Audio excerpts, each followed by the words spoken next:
Oh mama ye, mama na lobe, mama ye, dele mabondela, tolo nase, tupe na moi, olembate mama, dele mabondela. Narobi na sekaloke tuté, narobi na foi vérité, narobi na foi falité, narobi na foi profiter.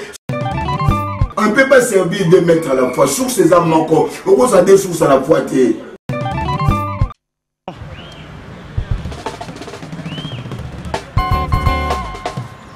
TV, une nouvelle histoire avec Jésus, une nouvelle vie, une vue de nouveauté, une belle histoire de qualité avec le Christ. C'est comme un bébé, il ne sait pas que c'est le ventre, mais une fois dehors, il devient le fils de tout le monde.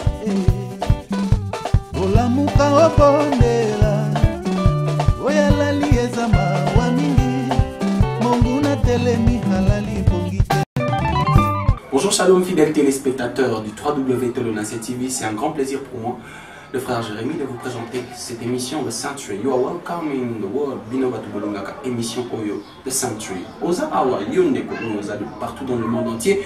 Yom Dozota la Bissona Tolonacé TV, une chaîne qui a été dédiée à vous, les enfants de Dieu, vous qui aimez la parole est la véritable parole du Seigneur Jésus-Christ. Awa, vérité. La Bible dit, vous chercherez la vérité et la vérité vous approche. Solo kakameza na capacité à franchir le sol. Aujourd'hui, je suis là, moi le frère Jérémy, encore une fois sur ces Sanctuary pour vous présenter cette émission. Alors, je m'en vais très vite à la régie et puis nous allons nous retrouver tout juste après pour tout solo la lissusuma le baya Zambe Awana Sanctuary. Alors, je te montre cet élément et on se retrouve tout juste après.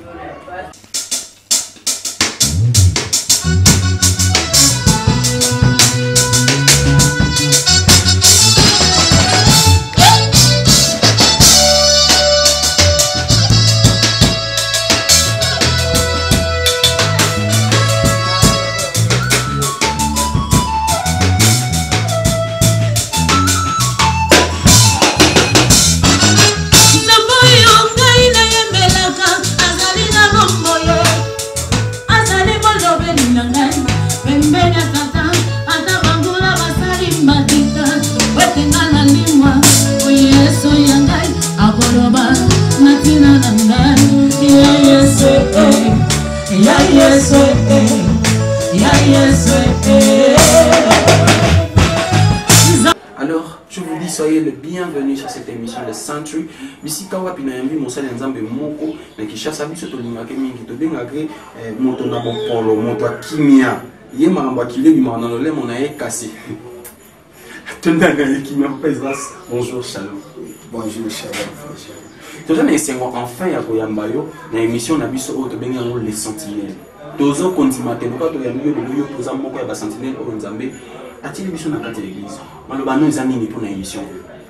Vraiment la sepeli d'abord nzambe za lokumu pour l'émission, surtout ndenge bengango sentinelle. Vraiment sentinelle za moto yo atelemaka pona koloba to pona kotala sur les camps. Vraiment nzambe za lokumu. Nzambe yazo lokumu bandeko balandi esengo za pona biso tukokita. Mokolo lelo pa ya papa na biso awa, papa Isras, le pasteur Isras, il est pasteur responsable d'une grande église ici à Kitambo. Alors papa eloko etango ici biso penza mokolo lelo eza kotala ba offrande oyo tozopesa na Nzambe, la sacrifice tozo bonzela Nzambe tant to ya na église. Tozo en kondima ete eza kaka mbongo te eza sacrifice, eza pe oyo to benga lokola adoration, kobumba mela.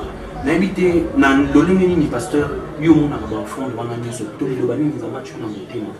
Comme on a culte, offrande to nyoso to pesa na nzambe lokola likabo.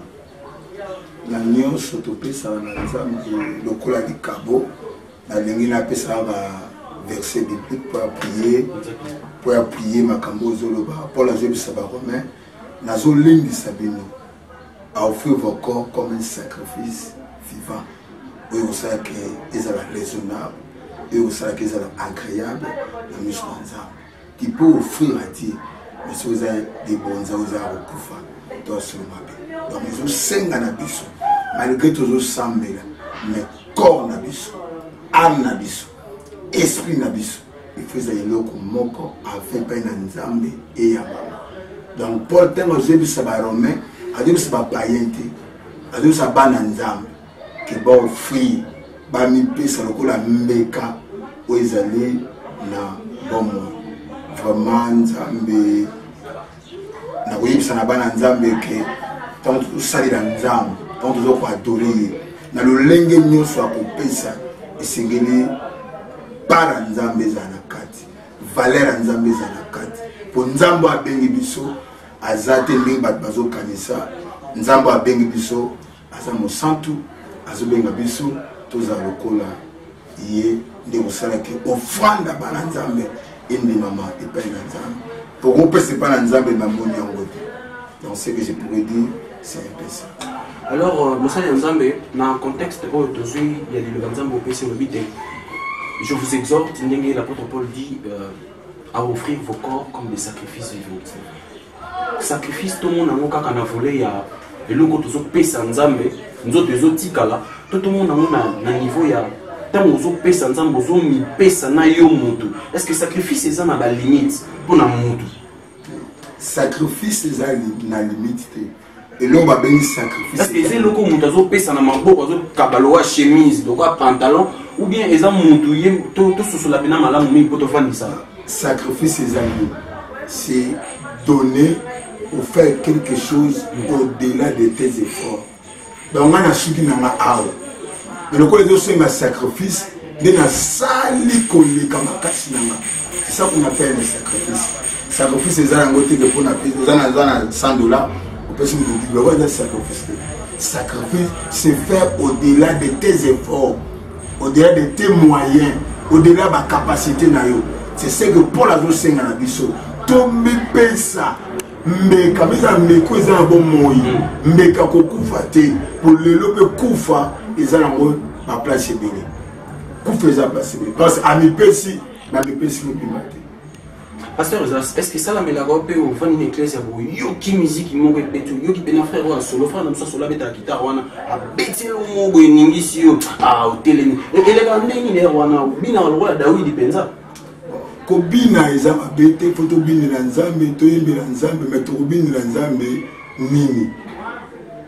Kobina eza mabete koyemba mpe eza mabete obona peza mbeka totumbela nzambe oui siko mbeka ngo eza nini po mona miziki makambo mingi ezekota surtout bon moni biso boye ese okomela nga mpe donc nalobaka ese okomela nga quelque part louange ezobeta mais toujours bina ton a bimi libanda cette morazo ba mais claveriste azo beta ozali solo ezali ya libanda donc ya bisote ya mokili sikoto na yoka mo salinga pasi on dansait mais toujours baté que solo wana claveriste azo beta wana eza biloko mokili. Donc pour ne pas citer les noms mais à la langue on a cité non donc claveriste azo beta pena solo ya wenge tano bimaki sika ya maison mais wana pasteur Ezras sa bukima on a yebi nanga sulango za ile omwa sike bimaki avant ya mikolo ebima parce sulu wana mais tant to bimi libanda bakoko tanga opeka na kombo bana nzambe bayoka est-ce que tanga pe kombo eza lisumu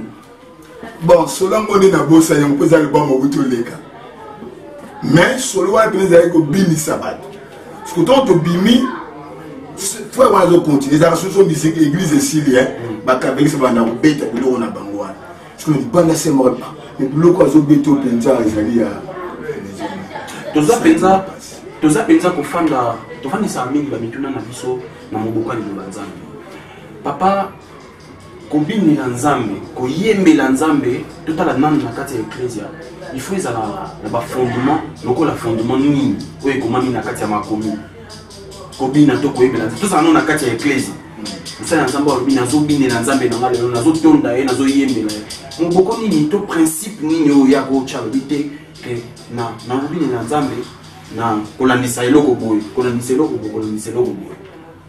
Et principe ya kobinela nzambe sur le plan doctrinal boye na koénumérer te mais dans ya kobinela bana nzambe ezali dans nde mwana nzambe oyo bina tozala manière oyo tobinelaka nzambe tozala manière oyo tosalaka nzambe likozala te eloko moko eza ya libanda pourquoi toujours bien dans nzambe to ko tsango mais papa est-ce que là on y pensa ba sena nzambe na biso ya Congo ba venga ya libanda bon ko ba libanda c'est différence penez à la ezan nini ya libanda na oyo ya kati pour jusque là nous de société bon libanda des années ils adorent makambo ya mukimi les faits étrangers sur une kati église maka kasi mutu nande yango na les faits étrangers wana différence il y a faits étrangers on ezan nini ya monde to benga ga faits étrangers différence des années oyo mokili esali oyo mokili basaleli biso tokosala yango te donc soki ewuti libanda eye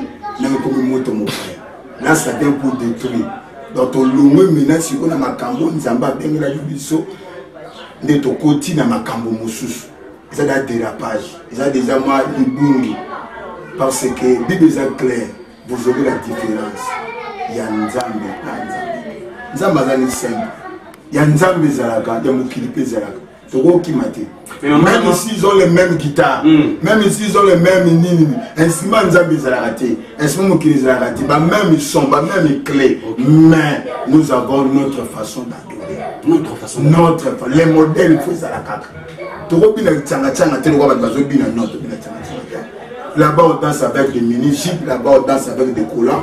Le col les a musique, tout comme sur l'église. Non. David écoute bien qui ba lobby la Bible dit que a scandalisé qui na moisi nae a scandalisé au point où il a enlevé les habits, il a tourné par terre. Matu ba mituni oyo mon kondia ndenge nini.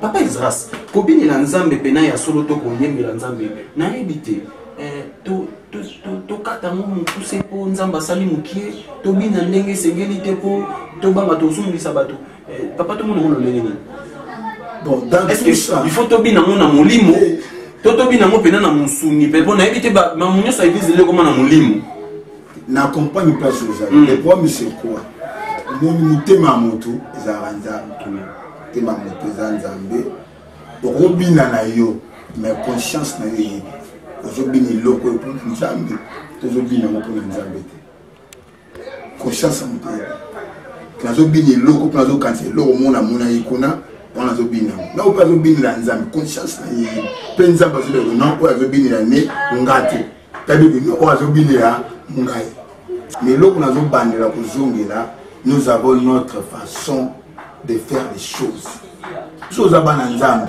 toza lolenge na biso tosala makambo toza lolenge na biso tobinaka toza lolenge na biso tokumisaka nzambe tokokumisa te lokola bango bakumisi boye biso mpe tokumisa boye lolenge oyo ezoloba wana cela veut dire quoi chez nous les enfants de Dieu on n'a pas de danse on n'a pas toloba ndenge bakombo ya badanse ezalaka te toza koeleve badanse te kasi yango tolobi te na biso na mokili biso pardon l'église tobina kaka donc nazobina nayebi te kombo ya danse yango nini mais na mokili baza na bakombo ya badanse ntango moto abeti abi ke non oyo eza danse na biso oyo eza danse ya bato boye mais biso siko na bonzambe toza na tozobina kaka na bonzambe voilà mais eza na kombo te sikoyo na mokili eza na bakombo ebino oyo abini oyo ezali zekaloketu oyo abini oyo ezali ya moto c'est ça la différence na mokili bazonome mpo moto na moto aza na eloko na ye yabi ke soki obini yango akolandela yo mais biso na bonzambe makambo wana ezalaka biso na bonzambe makambo wana ezali papa est ce que nayebi te namoni otangi zenga luketu papa ezras okendaka mpe bafeti lelo eza samedi oui so ntango okotaka neti feti okoki mpe bon zenga luketu epeti pena nayebi te paster ezras na nyonso wana mpona kolaka bato koma okende to erbo mene oyokaka yango pena elingi so mpe mwa moke comme mpo kokumisa mpe nzambe na loyembo yango naza motu nakokosa te tous ces gens là toyebi bango nous sommes des frères les frères Ferré les frères Fali tout ça toyebaka yango mpe toyokaka yango mpo toza na mokili ya bato mais lokola eza ya biso te toyokaka yango epanga nazali nsima na nga terrasse ezali na ere ya mate ya misiki pene oyo batiaka bien wana ezokotela biso mais lokola eza ya biso te tokipaite tout nous est permis mais tout n'est pas utile mais pasteur Zas lokola biso toza na lolenge na biso tokumisela nzambe zenga luketu pene kokobeta nango wana tokumisi mpe nzambe na lolenge na biso ya molimo nzambe pasine mpe lokumu bon ekosimba mpenza te ekokole mpenza te ekole mpenza te ekosimba mpenza mpe te pour bango bayebi tina bazobinela ngo eza animé ne loko nini pourquoi ba pesa ngo kombo wana c'est ça la différence donc ikamunde soto social eza ici ka danse eza ne loko wana ya kapamba te eye pamba te donc eza ne loko moko bi pourquoi faut bayeba bina ngo koyo mais biso na bonzambe tozana nini na kopesa te c'est ça la différence on a biso na bonzambe tozana ba na bonzambe tozana ba danse tozana ba kombo ba danse te maintenant mokili bazana ba kombo ya ba danse bazana ba pas de danse bazana ba chorégraphie na pekisité na bebis na biso chorégraphie za te non chorégraphie aux ala mais kombo na ngona yebite mais parce que ça moni que no ya no linga penza te ko kimi côté wana na fête tant fête pena ya ngo je serai les fête muto a pesi une invitation il m'a honoré na ozala pe wana na robina se kaloke tuté na robina frère vérité na robina frère falité na robina frère profiter so ba tielinga frère atoms ba tielinga nani je dois me lever pour honorer Nzambe na biso. On ne peut pas servir deux maîtres à la fois. Sur ces âmes encore, on peut s'aider sur à la fois. Je suis clair. Nazoyo Kango, Eroki manga pété ça ma toui. Mais jamais n'a pas besoin de début jusqu'à la fin. Non, il aussi m'a pété. Pour nous s'occuper d'un beauté. Total on m'a matin nous de changer dans mon pas chaîne le mounion. Mais où you pena ngal pena boyer, na bandi boyer, na bandi roula non atayo mo gonde onanga. Atayo mo penza. Mais ndenge lobi we papa nanga izali mbela o eta mususu pour lancer na basala nzambo ba otala yo ba simba penza nini te ba ko chape musique ya nzema ke tuto musique mususu so za ba est-ce que d'abord biblia na ba fondement nango eza ko autoriser ko célébrer ko sala célébration na ba musique ya ndenge wana d'abord Israël Azaki na cette fête de l'éternel. Modèle la chose à leur façon de faire les choses. Ils ont différents des païens. Ils ont différents. Non, on ne peut pas chanter dans une terre étrangère.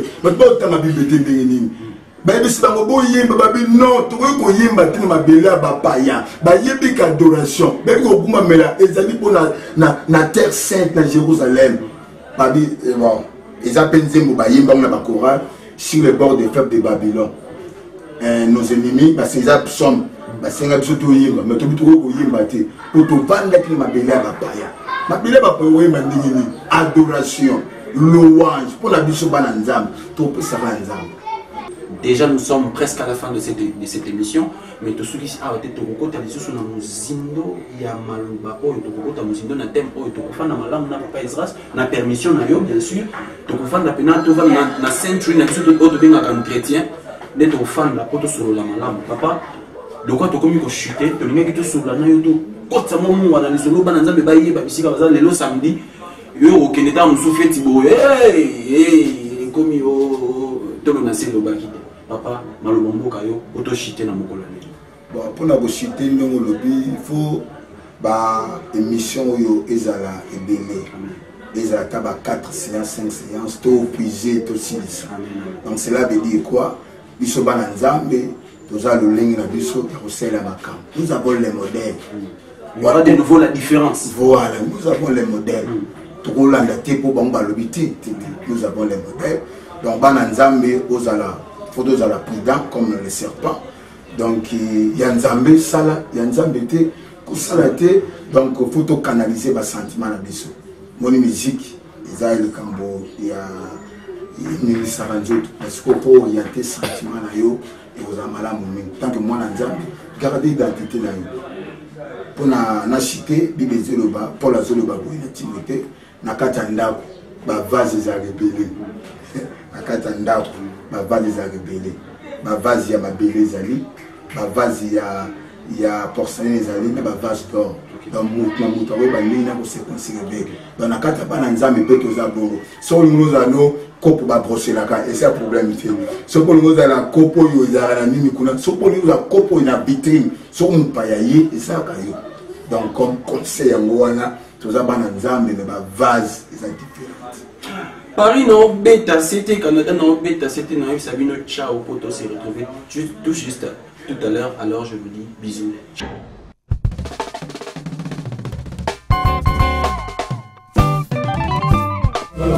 Oh mama ye, mama na lobie, mama ye, dele mabondela, tolo na se, utu pe na moi, olemba te mama, dele mabondela,